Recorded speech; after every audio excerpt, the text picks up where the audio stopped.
और ब्रेक के बाद आपका स्वागत है हमारे खास कार्यक्रम आपका मुद्दा में। आज हम चर्चा कर रहे हैं कि इस दिवाली के सीजन में, इस त्योहार के मौके पर किस तरह से खरीदारी करें और किन छोटी छोटी बातों का ध्यान रखें ताकि आपकी दिवाली शुभ और लाभ दोनों से परिपूर्ण हो। हमारे खास मेहमान हमारे साथ जुड़े हुए हैं और हम इस चर्चा को और जारी रखेंगे आगे। प्रताप जी, जैसे जैसे जैसे वक्त बदल रहा है, शॉपिंग की टेक्निक्स भी बदल रही हैं। आपके पास में स्मार्टफोन होता है, आप जाते हैं जीपीएस के थ्रू, आपको पता होता है कि कहाँ पर आपकी लोकेशन है। आपने जैसे ही एक मॉल में एंट्री की, आपके पास में वहाँ चल रहे ऑफर्स के बारे में जानकारी आती है। तो ये ऑफर्स की वजह से कई बार ऐसा होता है कि ग्राहक नहीं, जो जिन चीजों की जरूरत उसे नहीं है वो चीजें भी खरीद लेता है। तो इन सब चीजों से किस तरीके से बचा जाए, ये भी एक मुद्दा हो सकता है। ये एक बड़ा उपभोक्ता कानून से राइट से जुड़ा हुआ मामला है दीपक जी। बड़ी बात ये होती है कि हम मॉल में जाते हैं, बाजार में जाते हैं और हम लेने जाते हैं, कोई 2-3 चीजें लिस्ट बना के जाते हैं। पता लगता है कि वहां तो बड़ी ऑफर्स आ रही हैं और बड़े माहौल है और हम पूरे बैग भर के ले आते हैं। ऐसे में एक ग्राहक किस तरह से अपनी मानसिकता को संतुलित रखते हुए खरीदारी करे, इसके क्या टिप्स? देखिए, मॉल में जाना, उसमें प्रवेश करना अपने आप में ही एक उपभोक्ता के लिए एक भ्रामक विज्ञापन की तरह से है। वो उसकी चकाचौंध से वैसे ही काफी प्रभावित हो जाता है। मेरा ये मानना है कि जो वस्तुएं मॉल में मिलती है जिस दरों में, उसे कहीं कम दरों में, जैसा कि इस वीडियो क्लिप में मिलती है, बाजारों में मिल सकती है। बस उपभोक्ता उसके प्रति इतना आकर्षित है, जैसे कि मॉल कल्चर आज का कहता है। हालांकि एक वर्ग है, हमारा उपभोक्ताओं का एक वर्ग ही है जो कि मॉल में ज्यादा जाता है। मोहित जी तो बहुत पुराने बाशिंदे हैं और जानते हैं कि यहाँ की जो बाजार हैं, जो कटले हैं कई, तो उन कटलों में और मॉल में क्या अंतर आपको नजर आता है? देखो, बिल्कुल उसमें बहुत जबरदस्त अंतर आ गया है। मॉल में दोनों चीजें हैं। मैं दीपक जी ने जो बात कही कुछ हद तक सहमत हूं, लेकिन कुछ हद तक असहमत भी हूं। दोनों बातें, आप पुरोहित जी के कटले में चले जाएंगे या किसी और बाजार में चले जाए, घी वालों के रास्ता, दड़ा और जयपुर की पुरानी जगह तो अपनी किसी खास चीजों के लिए प्रसिद्ध है और उन जगह पर वहां के थोक व्यापारी एक साथ एकत्रित होते हैं और उनको बहुत ही रीजनेबल रेट्स पर वो सारी चीजें उपलब्ध भी होती है। लेकिन साथ में ये भी है कि अगर हम क्वालिटी की बात करें, गुणवत्ता की बात करें, ट्रेडमार्क की बात करें, ब्रांडिंग की बात करें, तो उस स्थिति में वहां वो सीमाएं लागू हो जाती है। तो उस स्थिति में अगर हमें अच्छे ब्रांड्स खरीदने हैं, अच्छी क्वालिटी को एंश्योर करना है, ट्रेडमार्क को एंश्योर करना है, तो उस स्थिति में संभवतः हमें वो चीजें मॉल में और ज्यादा वैरायटी मिलेगी और ज्यादा तरह की हमें उपलब्धता रहेगी, विकल्प खूब सारे रहेंगे। तो उस स्थिति में हम ज्यादा चूज करने की स्थिति में रहेंगे। दोनों स्थितियां हैं। अगर हमारा सीमित बजट है, अगर हम ये डिफरेंट इनकम ग्रुप्स के हिसाब से इसको हम डिवाइड कर सकते हैं कि अगर सीमित इनकम ग्रुप्स हम तलाशेंगे, हम दड़े पर चले जाएंगे, खजाने वालों के रास्ते में जाके कटपीस में शर्ट खरीद सकते हैं। लेकिन अगर हमें अच्छी ब्रांड चाहिए तो फिर हमें अच्छे मॉल में ही जाना जी गोविंद जी, मतलब जयपुर जैसे शहर में और हमारे यहाँ पर जो तेजी से बढ़ते शहर हैं, वहाँ पर नए नए मॉल्स के साथ में एक पुराना एस्टेब्लिश्ड बाजार भी है जो पुराने समय से चले आ रहे हैं। लोगों के लिए आज भी वो जगह खरीदारी के लिए उतनी मुफीद है।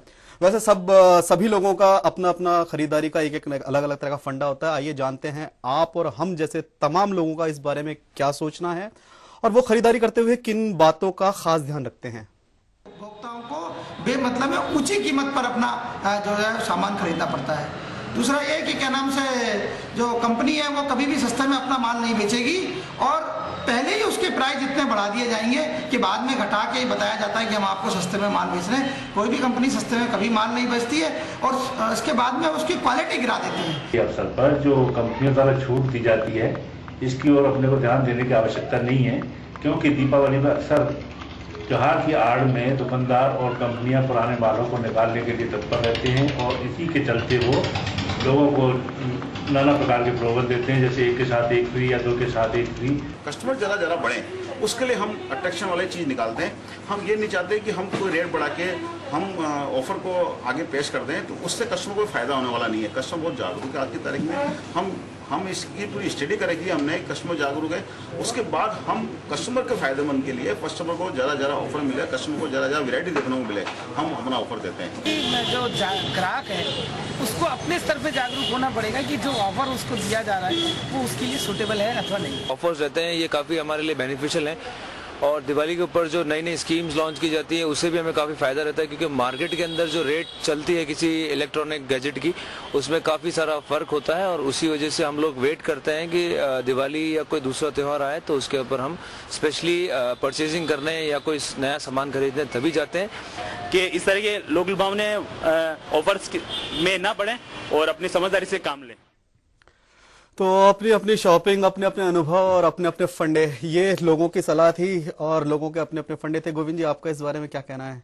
बिल्कुल सही कहा आपने कि व्यक्ति स्वयं निर्णय करता है कि उपभोक्ता को कि उसको किस तरह से संतुष्टि ज्यादा मिलेगी। वो अच्छे मॉल में संतुष्टि मिल सकती है, किसी अच्छे छोटे मार्केट में मिल सकती है। और दूसरी तरफ जब हम इस पर दीपावली फेस्टिवल की बात करते हैं तो कहीं छूट है 10%, 20% से लेकर के 100% तक की छूट उपलब्ध होती है। तो उस समय उपभोक्ता को स्वयं देखना होता है कि वो छूट किस हद तक वास्तविक परिप्रेक्ष्य में उसको मिल रही है। एक बड़ी बात है कि इस तरह की छूट में ग्राहक लुट नहीं जाए, उसके लिए सरकार की जो व्यवस्था है वो एक बार और आप लोगों को बता दीजिए, जिससे कम से कम इस बार दीपावली उनकी लूट खसोट वाली दीपावली नहीं होगी। देखिए, सरकारी व्यवस्थाएं अगर लूट खसोट से रोकने की दृष्टि से अगर हम देखें, खाद्य विभाग, मैं स्वास्थ्य विभाग की तरफ से खासतौर पर बताना चाहूंगा कि 2-3 चीजें खासतौर पर प्रत्येक उपभोक्ता को और खासतौर पर ध्यान में रखनी चाहिए। तो खास बात जो सबसे ज्यादा ध्यान में रखनी चाहिए वो ये है कि जब कोई भी वस्तु, खाद्य वस्तु अगर हम खरीद रहे हैं तो उसके ऊपर तिथि निर्धारित होना जरूरी है कि किस तारीख को वो वस्तु बनी है, मैन्युफैक्चरिंग डेट। अगर हम ब्रेड लेने जा रहे हैं, चाहे बिस्किट्स खरीदने जा रहे हैं, चाहे कोई भी खाद्य वस्तु खरीदने जा रहे हैं, अगर उसके ऊपर निर्माण की तिथि अंकित नहीं है तो ये उपभोक्ता संरक्षण नियम के तहत अपराध है। खाद्य जो नया सुरक्षा कानून आया है, खाद्य सुरक्षा कानून के तहत, वो एक तरह से अपराध है, उसके विरुद्ध अभियोग दर्ज हो सकता है। और इस तरह की बिना तिथि अंकित की हुई कोई वस्तु कोई बेच रहा है तो उसके विरुद्ध मामला दर्ज करके कार्रवाई की जाएगी। दीपक जी, आपका क्या कहना है कि किस तरह से इस बार जब बाजार में जाए तो क्या करना चाहिए ग्राहक को? जी बिल्कुल, मैं गोविंद जी की बात से सहमत हूँ और इन्हीं की बातों में मैं और कुछ जोड़ना चाहूंगा।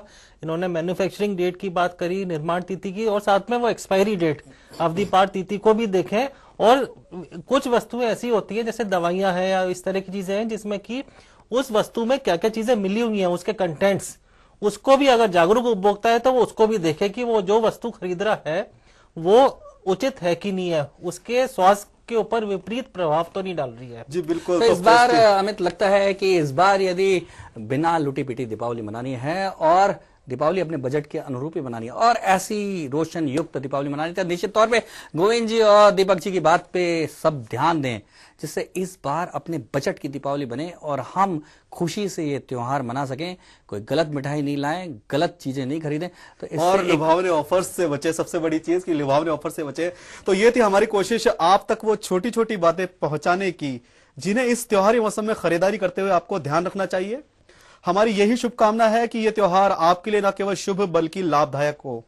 आज का मुद्दा में आज इतना ही। हम अपने सभी मेहमानों का धन्यवाद देते हुए आपसे फिलहाल इजाजत चाहेंगे, लेकिन चलते चलते देखते हैं कि क्या कहती है कवि की कलम।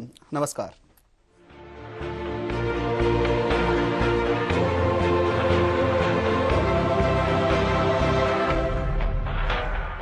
बहुत लुभावन ऑफर हैं, पर सही का पता नहीं। त्योहार के इस मौसम में क्या लाए पता नहीं। चमक धमक और राग रंग से सजे हुए हैं बाजार, पर जाकर कैसे करें खरीदारी ये ही पता नहीं।